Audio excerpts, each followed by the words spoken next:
ꯎꯗ ꯁꯨꯃꯥꯏꯅ ꯁꯧꯋꯦ ꯎꯆꯤ ꯃꯅꯥ ꯃꯥꯜꯂꯦꯅ ꯎꯆꯤꯅꯥ ꯀꯧꯏꯅꯦ ꯍꯥꯏ ꯁꯤꯁꯦ ꯑꯁꯤ ꯌꯥꯝ ꯄꯥꯛꯑꯝꯃꯦ ꯁꯤꯗꯤ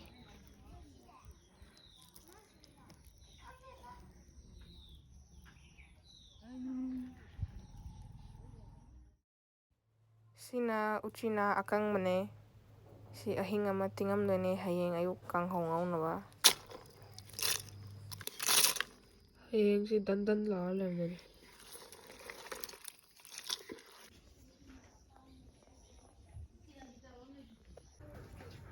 ꯇꯤꯡꯊꯣꯛꯑ ꯁꯨꯃꯥꯏꯅ ꯇꯧꯋꯦ ꯍꯧꯖꯤꯛꯀꯤ ꯑꯍꯦꯛꯄꯗꯣ ꯍꯥꯞꯈꯤꯕꯗ ꯑꯇꯩꯗꯤ ꯄꯨꯔꯥ ꯄꯤꯛꯇ꯭ꯔꯨ ꯄꯤꯁꯟꯈꯤꯕꯅꯦ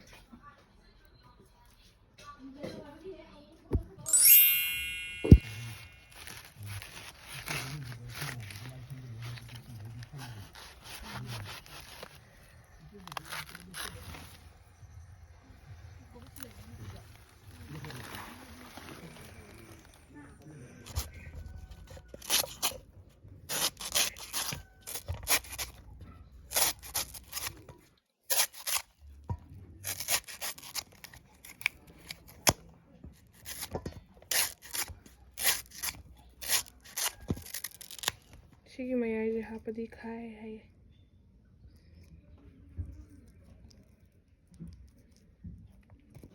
ꯌꯥꯝ ꯐꯖꯗ꯭ꯔꯣ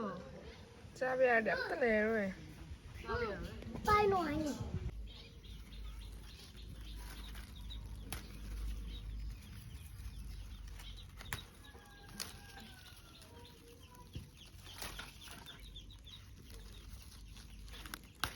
ꯀꯨꯝꯗꯔꯣ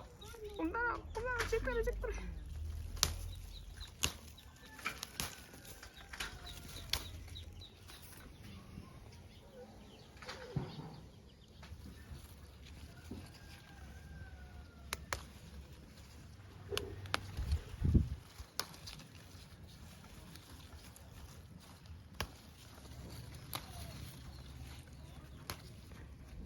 ꯃꯅꯝꯁꯤꯗꯤ ꯉꯥꯎꯋꯦ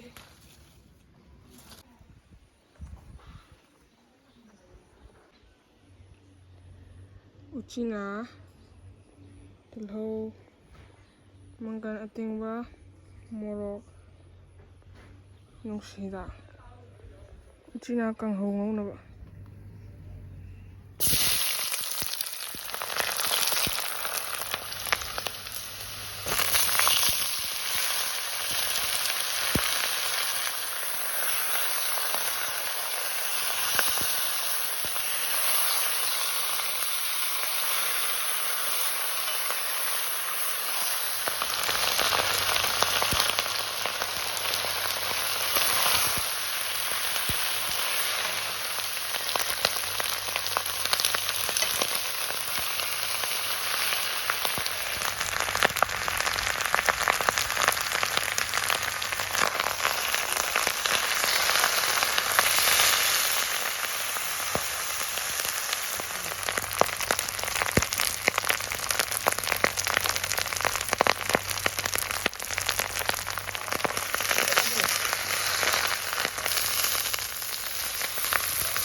ꯂꯐꯨ ꯏꯔꯣꯝꯕꯒꯤ ꯉꯥꯔꯤꯒ ꯃꯣꯔꯣꯛꯀ ꯊꯨꯝꯒ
ꯑꯍꯥꯟꯕꯃꯛꯇꯗ ꯌꯦꯡꯗꯕ ꯃꯌꯥꯝ ꯄꯨꯝꯅꯃꯛꯄꯨ ꯄꯨꯅꯦꯝꯖꯔꯤ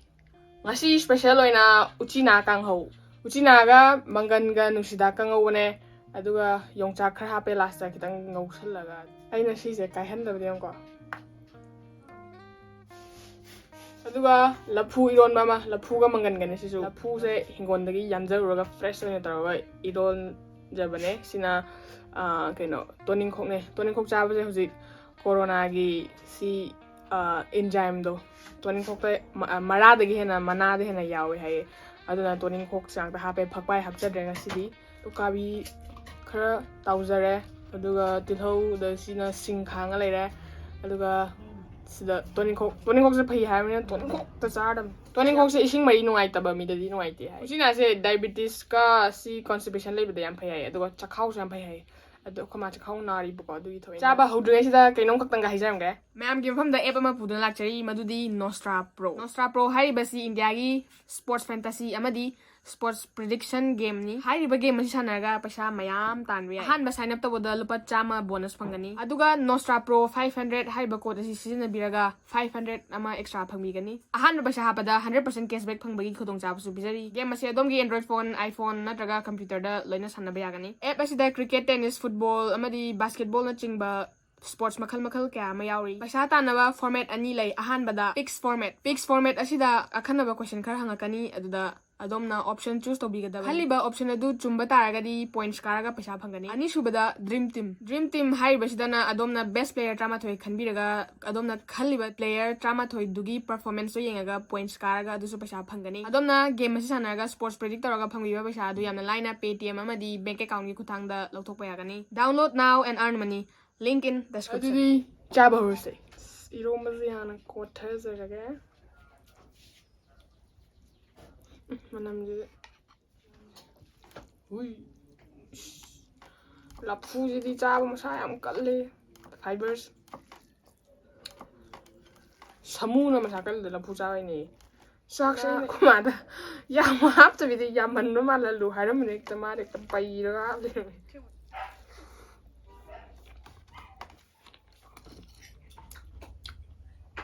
सिंखांगा थानी लेप्तन जाबदा थाइरट पे हाबदो मोको 살짝 떨어가 아무 말 해자 더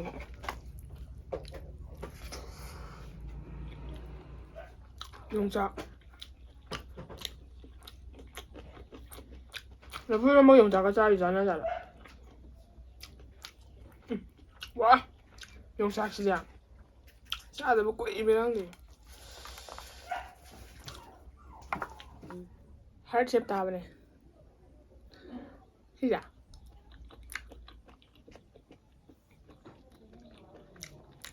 thay đổi này thì hành là đen nó chắc gần để đợi một khi chào con nhầm hòm này chắc lò rồi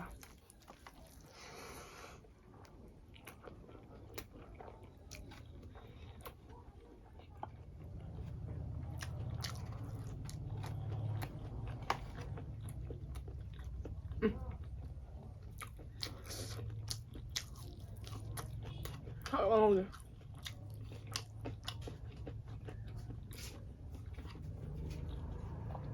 cho làm anh bạn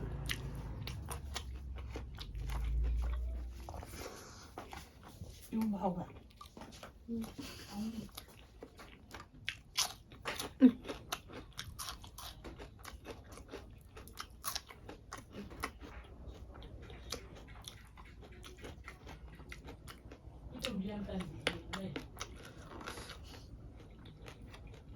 가리 진짜 맛있게 좀 강하죠.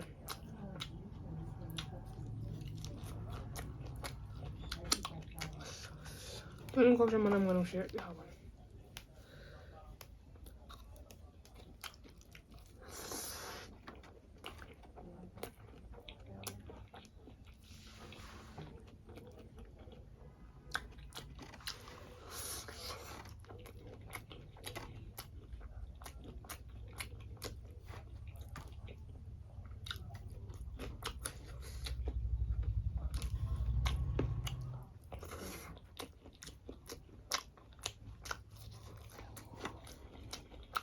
영장 말고 군용시장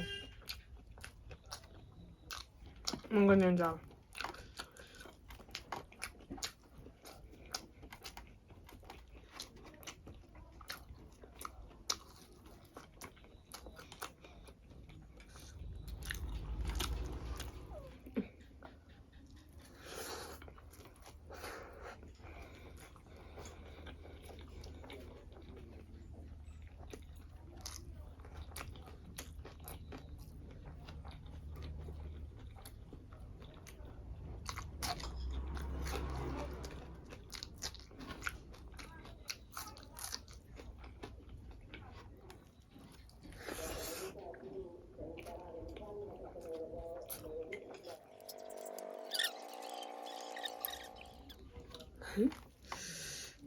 ꯇꯣꯅꯤꯡꯈꯣꯛꯁꯦ ꯖꯦꯍꯣ ꯇꯥꯔꯦ ꯉꯁꯤꯗꯤ.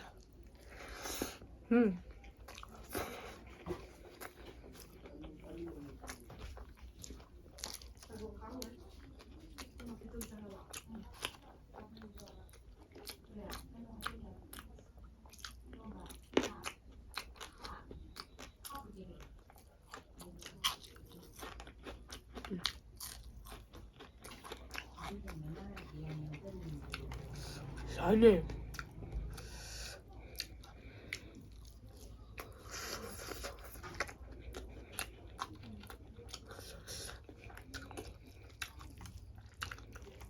와. 아깐 잘 먹었어 왜?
Ông già phải mà mình sẽ nào mình chỉ đáp chứ ạ.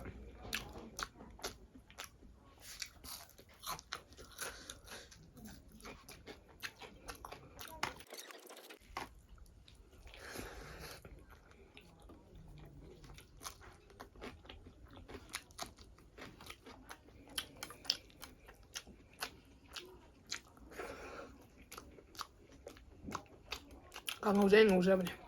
làm hảo lên mày. Nhưng mà dậy rồi mình đã.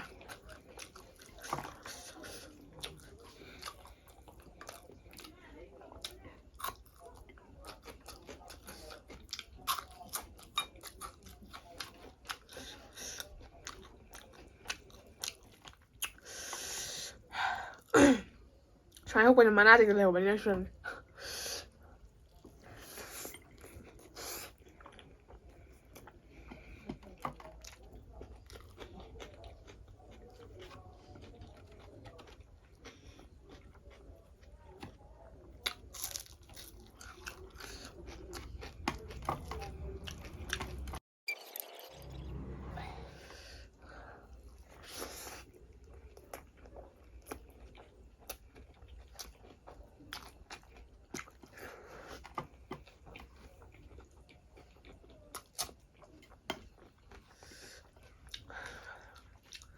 Masih cari om jalan cari.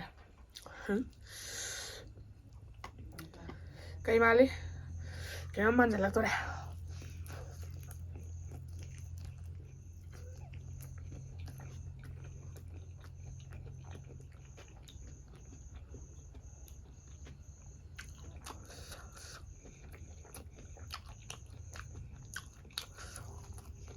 Sabar dulu aja.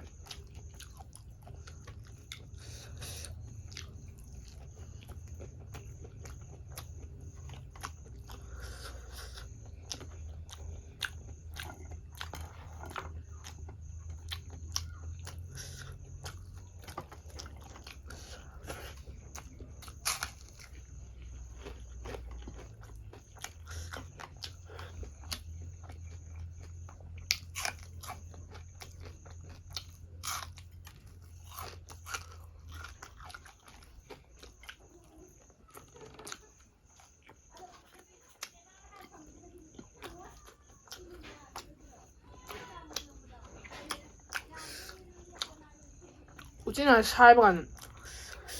cái cái tạm này squid cùng bà octopus cùng tạm này chắc chắc chắc lò mana pa bên là tùm bà đi thủ mà ꯆꯥꯕꯁꯨ ꯂꯣꯏꯔꯕꯅꯤꯅ ꯉꯁꯤ ꯑꯣꯏꯅꯗꯤ ꯃꯇꯥꯡ ꯁ꯭ꯋꯥꯏꯁꯤꯗ ꯚꯤꯗꯤꯑꯣꯁꯦ ꯂꯣꯏꯁꯤꯟꯖꯔꯒꯦ ꯚꯤꯗꯤꯑꯣꯁꯤ ꯅꯨꯡꯉꯥꯏꯕꯤꯔꯒꯗꯤ like ꯇꯧꯕꯤꯔꯝꯃꯣ ꯑꯗꯨꯒ ꯆꯦꯅꯦꯜꯁꯤꯕꯨ support ꯇꯧꯕꯤꯕ ꯑꯣꯏꯅ ꯁꯕꯁꯀ꯭ꯔꯥꯏꯕ ꯇꯧꯗ꯭ꯔꯤꯕ ꯌꯥꯎꯔꯒꯗꯤ ꯑꯗꯨꯁꯨ ꯇꯧꯁꯟꯕꯤꯔꯝꯃꯣ ꯂꯣꯏꯁꯤꯜꯂꯛꯄꯗ ꯃꯌꯥꯝ ꯄꯨꯝꯅꯃꯛꯄꯨ ꯑꯃꯨꯛꯀꯁꯨ ꯍꯟꯅ ꯄꯨꯔꯦꯝꯖꯔꯤ ꯕꯣꯅꯁ